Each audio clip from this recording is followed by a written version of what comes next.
आकाशवाणी के ग्वालियर केंद्र से आइए सुनते हैं कोविड-19 जागरूकता पर विशेष कार्यक्रम मन में है विश्वास।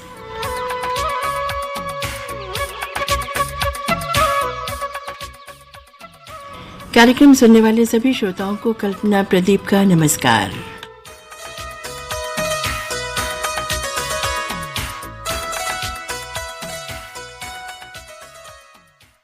श्रोताओं, हम रोज मिलते हैं और कोरोना वायरस को लेकर के बहुत सी बातें करते हैं। और अब तो लॉकडाउन खुल चुका है, काम आगे बढ़ चुका है, लोग रोज़मर्रा की ज़िंदगी में मशगूल हो चुके हैं, आना जाना शुरू हो चुका है। और इन सब के चलते क्या हम कभी ये सोच रहे हैं कि हम सब कुछ जो भी कर रहे हैं ठीक कर रहे हैं?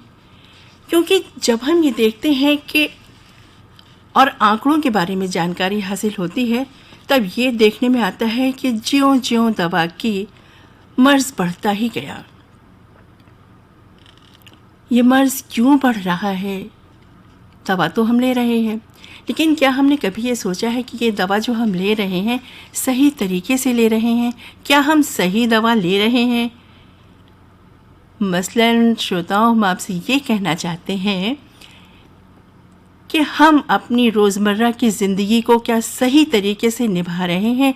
जो हमें एडवाइज़री मिली है, जिस तरीके की जानकारी हमको दी जा रही है, क्या हम सब कुछ वैसे ही कर रहे हैं? बाहर से आना जाना बराबर लगातार जारी है। और जो लोग बाहर से आ रहे हैं वो क्या होम क्वारंटाइन ठीक तरीके से कर रहे हैं?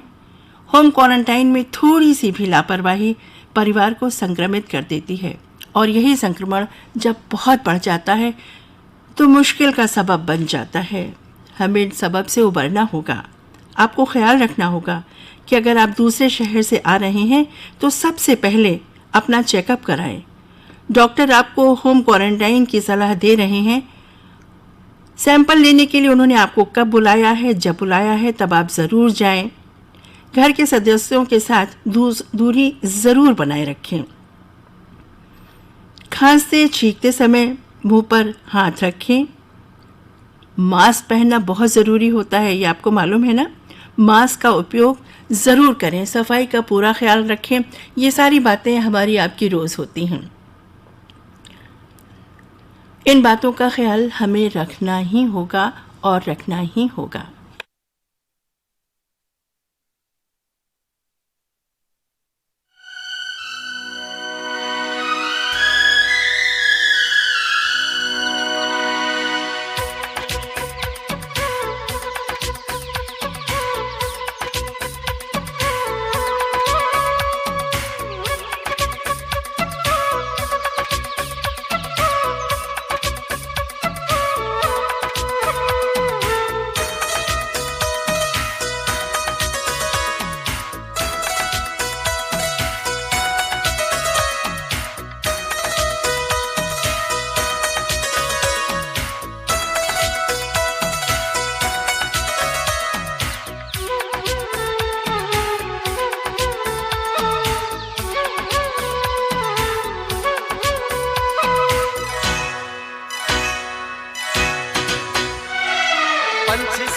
गाते हैं, भंवरे गुनगुनाते हैं, घुंघरू बजाती है हवा।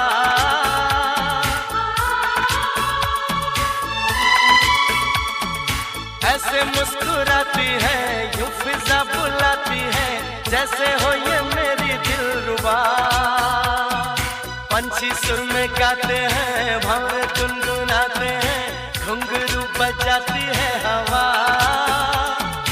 ऐसे मुस्कुराती है, यूं फिजा बुलाती है, जैसे हो ये मेरी दिलरुबा, जैसे हो ये मेरी दिलरुबा। हाँ साथियों, पंछी गुनगुनाएंगे, उड़ेंगे, खुली हवा में सांस लेंगे, प्रकृति बहुत अच्छी होगी, हम सब बहुत खुश रहेंगे। लेकिन तब जब हमारा पर्यावरण बहुत अच्छा रहेगा, प्रदूषण मुक्त रहेगा, सुरक्षित रहेगा। और ये सब तब रहेगा जब हमारे पेड़ पौधे लहलहाते रहेंगे, हरे भरे रहेंगे। और ये सब तब हो सकता है जब हमारे वन सुरक्षित रहें। इस समय हम आपको सुनवा रहे हैं सेवानिवृत्त सहायक वन संरक्षक श्री अनूप पाराशर जी से बातचीत जो हमने रिकॉर्ड की। आइए सुनते हैं। श्रोताओं नमस्कार, इस वक्त लाइन पर हमारे साथ हैं असिस्टेंट कंजर्वेटर श्री अनूप पाराशर जी। आप रिटायर्ड हैं लेकिन सारा वक्त आपने वनों के बीच में ही बिताया है। तो अनूप पाराशर जी, सबसे पहले तो आकाशवाणी ग्वालियर की ओर से मैं कल्पना प्रदीप आपका बहुत बहुत स्वागत करिए। नमस्कार। धन्यवाद कल्पना जी। और हम कुछ आपसे कहें, हम यही चाहेंगे कि सबसे पहले आप अपने बारे में थोड़ा सा एक संक्षिप्त सा परिचय हमारे श्रोताओं के लिए दीजिए, क्योंकि वन जो है, वनों से जुड़ा हमारा जीवन होता है और आप वनों के बीच में ही आपने अपना जीवन बिताया है। किस पोस्ट पर आप थे, आप बताइए। शुरुआत आप कैसे करी? शुरुआत मैंने रेंज ऑफिसर वन क्षेत्रपाल के रूप में की 82 में। अच्छा। और 33 वर्ष तक मैंने वन विभाग की सेवा की मध्य प्रदेश में। उसके बाद मैं सहायक वन संरक्षक पद से सेवानिवृत्त हुआ हूँ 2017 में। ठीक बात है। तो चूंकि आप सहायक वन संरक्षक रहे, जब वन संरक्षक ही आप खुद रहे हैं तो निश्चित रूप से आपने वनों में रह करके बहुत काम किया होगा। और चूंकि पेड़ हमारे जीवन दाता होते हैं, उनमें आपने बहुत कुछ काम किया है। और अभी पिछले दिनों हम लोगों ने अपना पर्यावरण दिवस मनाया, लेकिन अगर हम कहें कि पर्यावरण दिवस कोई एक दिन की बात नहीं होती है, पर्यावरण का संरक्षण तो हमें हमेशा ही करना होता है। हमारे श्रोताओं के लिए आप बताइए क्या कहना चाहेंगे पर्यावरण संरक्षण को लेकर के, कि हमारे श्रोताओं को कैसे क्या करना चाहिए, एक आम आदमी के लिए आप क्या कहना चाहेंगे? मैं सबसे पहले निवेदन ये करूंगा जी कि पर्यावरण शब्द क्या है। पर्यावरण वस्तुतः ये एक ऐसा शब्द है जो प्रकृति से संबंधित है और जीवधारियों से संबंधित है। ठीक बात। जीवधारी में पौधे भी आते हैं, पेड़ पौधे, और जीव जंतु भी आते हैं, और इनका प्रकृति से क्या संबंध होता है, इसको पर्यावरण कहा जाता है। ठीक बात है। और जब इन प्रकृति एवं जीवधारियों में संतुलन होता है तो उसको पर्यावरण संतुलन बोलते हैं। यदि असंतुलन बिगड़ता है तो पर्यावरण असंतुलित हो रहा है, ये कहा जाता है।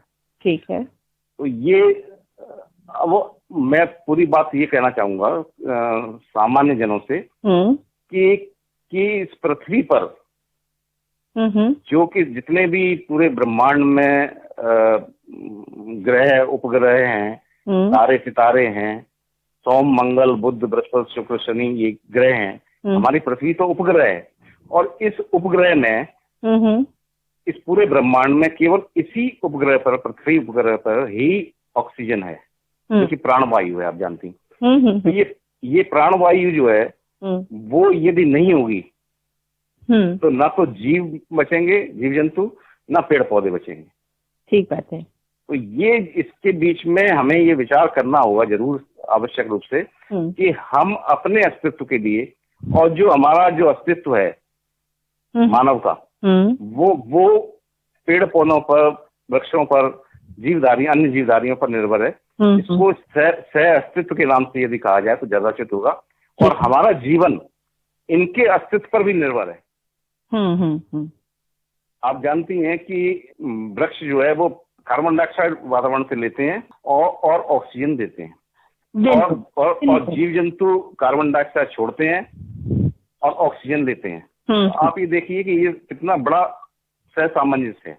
और यदि इसमें से एक भी कड़ी यदि समाप्त हो जाएगी तो इस पर से पृथ्वी से जीवन जो है समाप्त हो जाएगा। बिल्कुल ठीक कह रहे हैं आप। अच्छा, दूसरी बात ये है कि ये जो ऑक्सीजन की व्यवस्था है पृथ्वी उपग्रह पर, वो 8 किलोमीटर तो समुद्र के अंदर है जहाँ ऑक्सीजन मिलती है। ठीक है। 8000 मीटर। अच्छा। 8000 मीटर तक अंदर समुद्र में ऑक्सीजन है, और 12000 समुद्र तल से पृथ्वी के ऊपर ऑक्सीजन है। तो ये 20 किलोमीटर की पट्टी में ही केवल ऑक्सीजन है। आपको मालूम है पर्वतारोही जो है जब ऊपर चढ़ते हैं पहाड़ों पे तो उनको ऑक्सीजन सिलेंडर ले जाने पड़ते हैं। बिल्कुल। तो ऐसी स्थिति में जब केवल पूरे ब्रह्मांड में केवल इसी उपग्रह पर केवल 20 किलोमीटर की पट्टी पे ऊपर नीचे ऑक्सीजन है, तब हमें इन पेड़ पौधों को, वृक्षों को या अन्य जीवधारियों को जिस पर कि मानव का जीवन और अस्तित्व निर्भर है, उनको सुरक्षित रखने का दायित्व बनता है कि नहीं? बिल्कुल बनता है, बिल्कुल बनता है। और ऐसी स्थिति में दूसरा मैं बताऊंगा आपको कि जीवधारियों का सबसे लोअर लेवल जो है, परत जिसको कहते हैं, वो सूक्ष्म जीवों की है, बैक्टीरिया, वायरस, इनकी है। इसके ऊपर आते हैं शाकाहारी। इसके ऊपर अगर परत बनाई जाए तो आएंगे मांसाहारी। और इसके ऊपर सबसे ऊपर जाके वो पिरामिड जैसा एक शेप बन जाता है। उसके टॉप पर है लॉयन, टाइगर। अच्छा। तो यदि टाइगर नहीं होगा और मांसाहारी नहीं रहेंगे तो ये शाकाहारी बढ़ जाएंगे। यदि शाकाहारी खत्म हो गए तो ये शाक ही शाक बढ़ जाएगा पूरे, उसमें शाक मतलब हर पेड़ पौधे। तो इसमें से एक भी यदि डिस्टर्ब होता है तो दूसरे की इतनी अधिक मात्रा हो जाएगी कि वो और कोई तो जीवित रह ही नहीं पाएगा। बिल्कुल ठीक कह रहे हैं। ये जो एक श्रृंखला होती है और ये श्रृंखला जो है ये बनती है और ये एक दूसरे से जुड़ी हुई होती है और संतुलन बनाने का काम यही श्रृंखला करती है। यस। श्रृंखला जब बनेगी, चेन जब बनेगी, जब एक कड़ी से दूसरी कड़ी जुड़ेगी, दूसरी कड़ी से तीसरी कड़ी जुड़ेगी, कड़ियों का जो जुड़ाव है वो श्रृंखला बनाता है। और ये जो आप श्रृंखला की बात कर रही हैं, उसको यदि फूड चेन नाम दिया जाए, खाद्य श्रृंखला, तो ज्यादा उचित होगा। हमारे यहाँ हम ये हमारा सौभाग्य का विषय है कि मध्य प्रदेश में 33% के आसपास 28 से 33% तक वन है। और दूसरी जगह ये इसके लिए संघर्ष जारी है।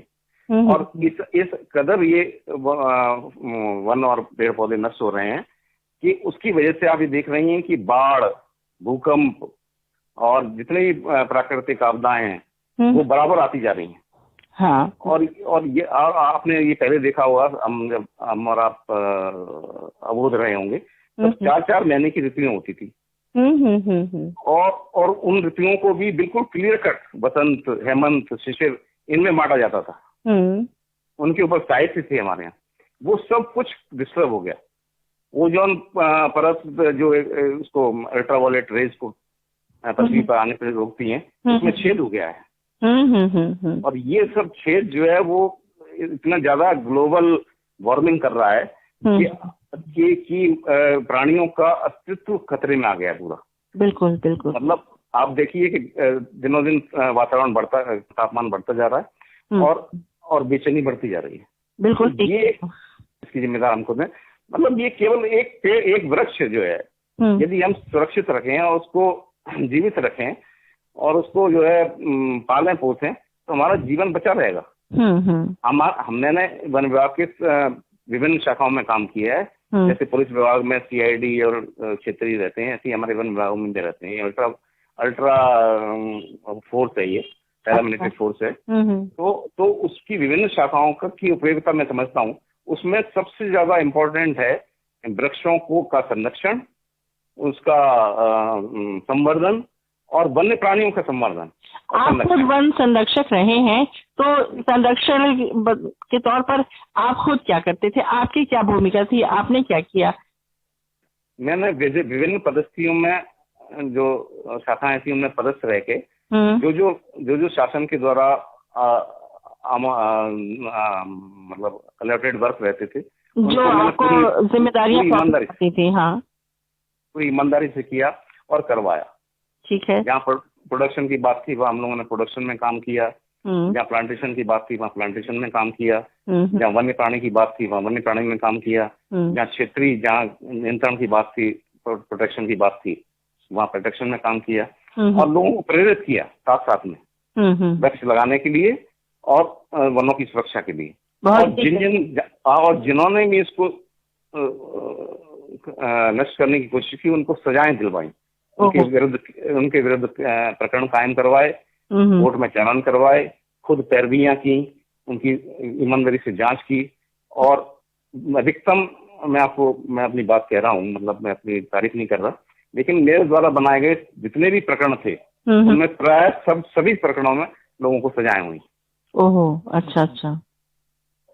तो ये सजा तो सिर्फ इसी बात के लिए होती है ना कि आगे से कोई इस तरीके की हरकत ना करे। और जब बात वनों की हो रही है तो ये तो खुद को भी समझना है कि अपनी खुद की भी जिम्मेदारी बनती है कि हम उन वृक्षों की रक्षा करें, तभी हमारा जीवन सुरक्षित रह पाएगा, है ना? बिल्कुल सही कह रही हैं आप। इसके लिए शासन जब थक गया कि ये केवल अकेला वन विभाग का अमला इस काम को नहीं कर पाएगा, तो फिर हम लोगों ने समितियां बनाई गाँव के आसपास।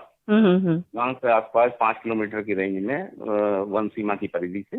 अच्छा। तो उसमें वन समितियां बनाई, वन सुरक्षा समितियां बनाई, इको विकास समिति बनाई, और ये उनको अधिकार भी सौंपे कुछ सुरक्षा के, और लोगों को उस व्यवस्था से जोड़ा, और जोड़ के उनको इस तरह से भी जागरूक किया कि ये वन जो है वो आपकी संपदा है। हमारे तो स्थानांतरण हो जाएंगे, ट्रांसफर हो जाएंगे, हमें सरकार इसके लिए तनख्वाह वेतन देती है, लेकिन वास्तविक संपत्ति आप लोगों की है ये। ऐसी जागरूकता का अभियान भी हम लोगों ने वन विभाग ने चलाया, उसमें भी जितना बन सका मैंने पूरा सहयोग दिया। बहुत बहुत धन्यवाद आपको श्री अनूप पाराशर जी। बेशक आप रिटायर हो चुके हैं, लेकिन जिन बातों को आप वहाँ पर बता के आए हैं, लोगों को समझाइश दे के आए हैं, लोग इन बातों का जरूर ख्याल रखेंगे। और इस वक्त रेडियो पर जो लोग आपको सुन रहे हैं, बहुत सी बातें वो समझ चुके होंगे, और ये तो हर इंसान का परम कर्तव्य बनता है कि हमें अपने वनों को, अपने वृक्षों को लगाना है, उसको पूरी उस जिम्मेदारी के साथ उसको संरक्षित करना है, और तभी हमें उसका लाभ मिल पाएगा, और तभी हमारी प्रकृति सुरक्षित रह पाएगी। धन्यवाद सुषमा जी। बहुत बहुत धन्यवाद आपको जानकारी देने के लिए। नमस्कार। ये थे सेवानिवृत्त सहायक वन संरक्षक श्री अनूप पाराशर जी।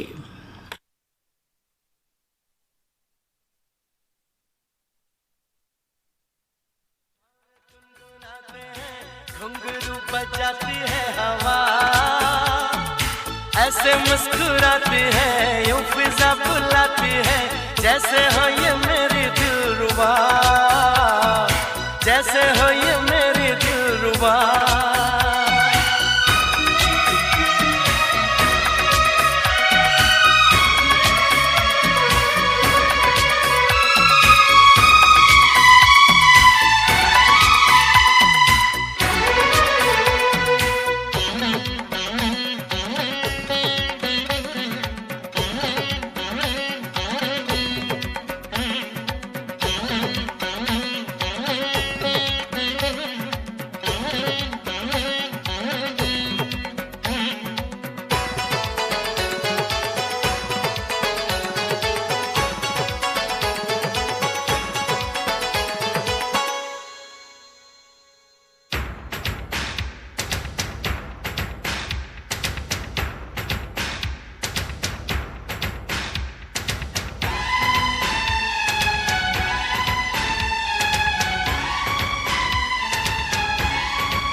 साए हैं चल के यूं मचल के रंग बदल के हमसे मिलने आए हैं।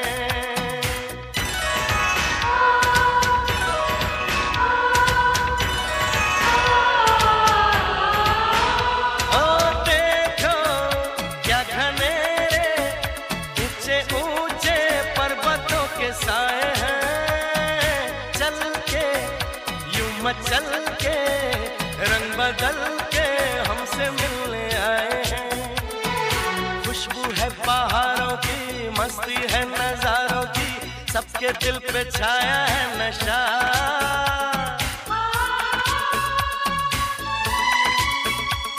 अरे ऐसे मुस्कुराती है, यूं फिजा बुलाती है, जैसे हो ये मेरी दिलरुबा। पंछी सुर में गाते हैं, भंवरे गुनगुनाते हैं, घुंघरू बजाते हैं। श्रोताओं, आप सुन रहे हैं कोविड-19 जागरूकता पर आधारित हमारा ये विशेष कार्यक्रम मन में है विश्वास।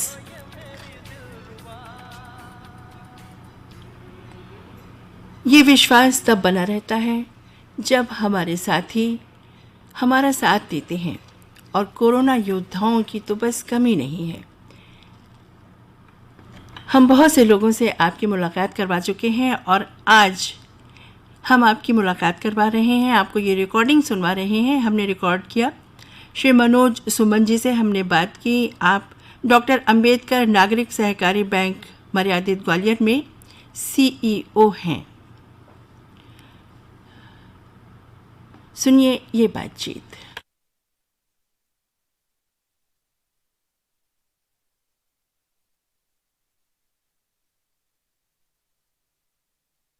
श्री मनोज सुमन जी। मनोज जी, आकाशवाणी ग्वालियर की ओर से मैं आपका बहुत बहुत स्वागत कर रही हूँ। नमस्कार। हाँ नमस्कार मैडम, आप सभी लोगों का बहुत बहुत धन्यवाद। मेरा नमस्कार। सबसे पहले तो मैं आपसे कहना चाहती हूँ कि आप मुख्य कार्यपालन अधिकारी हैं। थोड़ी सी जो आपका काम होता है, थोड़ी सी जानकारी, संक्षिप्त जानकारी आप हमारे श्रोताओं को जरूर दीजिए। जी जी, मैं डॉक्टर अंबेडकर नागरिक सहकारी बैंक मर्यादित ग्वालियर का मुख्य कार्यपालन मनोज सुमन हूँ। सभी श्रोतागणों को अपना नमस्कार और नमन करता हूँ। ऐसी वैश्विक बीमारी में सभी की प्रार्थना करता हूँ कि देश दुनिया तरक्की समृद्धि की ओर बढ़े और ये महामारी जल्दी से जल्दी ठीक हो। ये बैंक 25 साल पुरानी है और यहाँ मयूर मार्केट में स्थित है और ग्राहकों की सेवा के लिए हमेशा तत्पर रहती है और गरीब तबका इससे यहाँ से ज्यादा जुड़ा हुआ है। बहुत सही कहा आपने।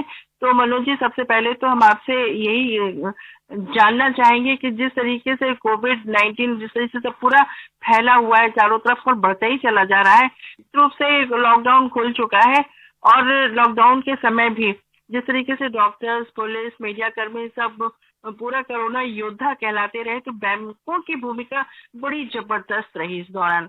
बिल्कुल, हमारे मीडिया कर्मी सभी जो लोगों को धन्यवाद ज्ञापित करता हूँ मैं। और ये वाकई में हमारे बहुत इन्होंने शिद्दत के साथ काम किया। इसकी वजह से हम लोगों भारत काफी पीछे भी रहा उसमें। कुछ लोगों ने नहीं मानी बातें, जिसके कारण आज वो ऐसी पोजीशन में कुछ जो स्वीकार योग्य नहीं है वहां पर पहुंच गए हैं। बैंकों का काम ये रहा मैडम, ये बैंक भी लगातार अपना काम करते रहे। बैंक लगातार अपना काम करते रहे। जिस तरीके से डॉक्टर्स ने हॉस्पिटल में काम किया, पुलिस फोर्स ने, प्रशासन ने सड़क पर काम किया, जनता को अंदर करने का काम किया। पैसों की आपूर्ति करने के लिए बैंक कर्मचारी भी एक वॉरियर्स की तरह ही लगे रहे। बिल्कुल। और अभी 2 दिन पहले का समाचार है कि दतिया में 9 लोग बैंक ऑफ इंडिया के पॉजिटिव निकले हैं। अब ये संख्या बढ़ने से संक्रमित ग्वालियर विशेष में संक्रमितों की संख्या बढ़ने से अब अपने ग्वालियर में भी थोड़ा परेशानी आने लगी है। लेकिन फिर भी चूंकि ये एक लॉकडाउन के समय, तो अगर हम कहें कि जब एक एक चीज की जरूरत पड़ती थी, हम कहीं बाहर नहीं जा सकते हैं, लोग हमारे घर नहीं आ सकते हैं और उस समय हमें खाने पीने की जरूरत पड़ती है, दवाइयों की जरूरत पड़ती है, कुछ आवश्यक चीजों की जब जरूरत पड़ती थी और पैसे की भी जरूरत इन चीजों की पूर्ति के लिए, तो उस समय बैंक ही ऐसे थे जब खुले रहते थे और जहाँ से हम जाकर के आवश्यक जितनी चीजों के लिए पैसे निकाल करके लाते थे और इन चीजों की पूर्ति कर पाते थे। यदि ये बैंक नहीं खुले होते तो बड़ी मुश्किल हो जाती।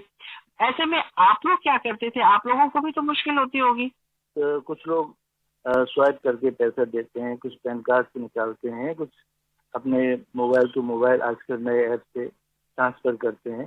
फिर भी बहुत सारा तबका ऐसा है जो ये चीजें यूज नहीं करता, उपयोग में नहीं लाता।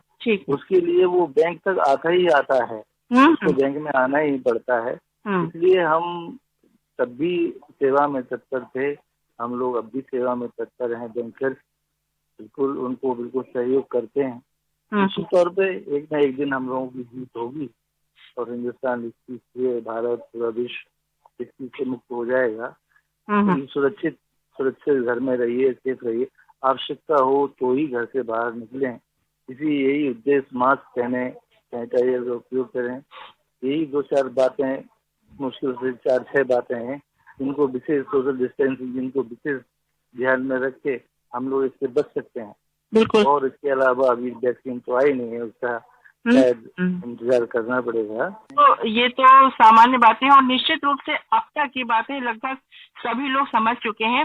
लेकिन एक बैंक में होने के नाते बैंक में जो लोग आते हैं वो सामान्य जनता से आप क्या उम्मीद रखते हैं? उनसे भी तो आपको चाहते होंगे कि वो लोग भी कुछ इस तरीके से आपके बैंक के अंदर तक आए जिसमें बैंक में या बैंक में काम करने वालों सभी जी जी जी, उनसे निवेदन नहीं करना चाहूंगा मैडम कि वो जब वो अति आवश्यकता हो, आवश्यकता की स्थिति हो, बुजुर्ग ना आए, बुजुर्ग किसी को चेक दे दें, वो पेमेंट ले जाए, जो जिसकी एज 50 साल से कम की हो वो पैसे ले जाए अगर, और उस क्षेत्र से वो स्वयं को सुरक्षित करके दूसरे को सुरक्षित रखना, इस उद्देश्य के साथ अगर आए, आवश्यकता पड़े अति आवश्यकता पड़े तो एक बार में इतनी व्यवस्था करके ले जाएं कि हमको अब आना पड़े तो 15 दिन बाद या 25 दिन बाद आऊंगा मैं, या एक महीने आए।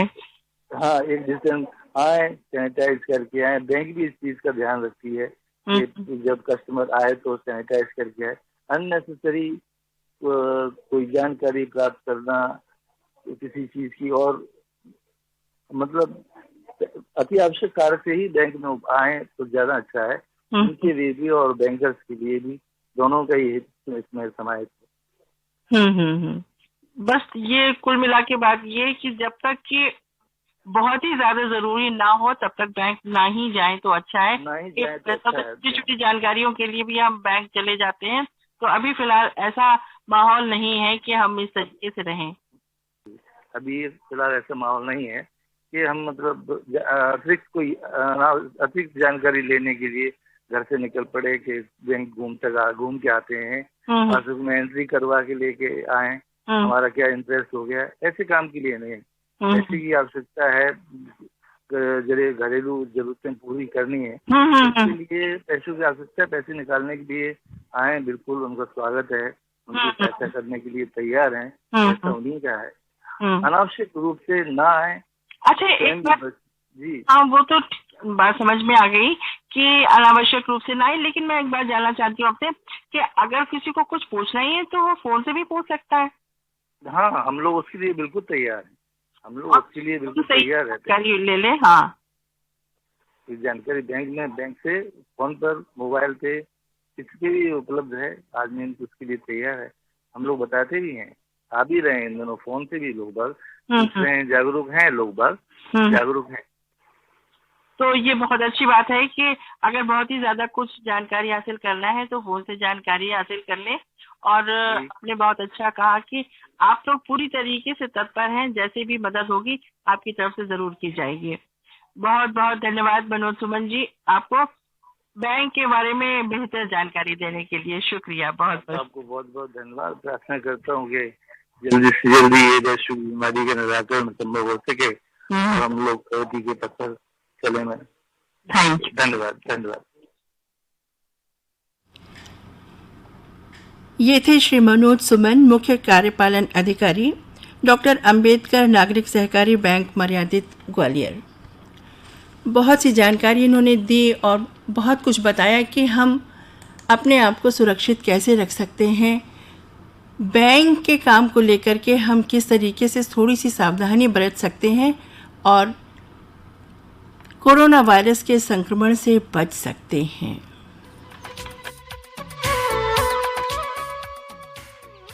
अभी आप सुन रहे थे कोविड-19 जागरूकता पर आधारित हमारा ये विशेष कार्यक्रम मन में है विश्वास। कार्यक्रम समाप्ति करने की कल्पना प्रदीप को इजाजत दीजिए। नमस्कार।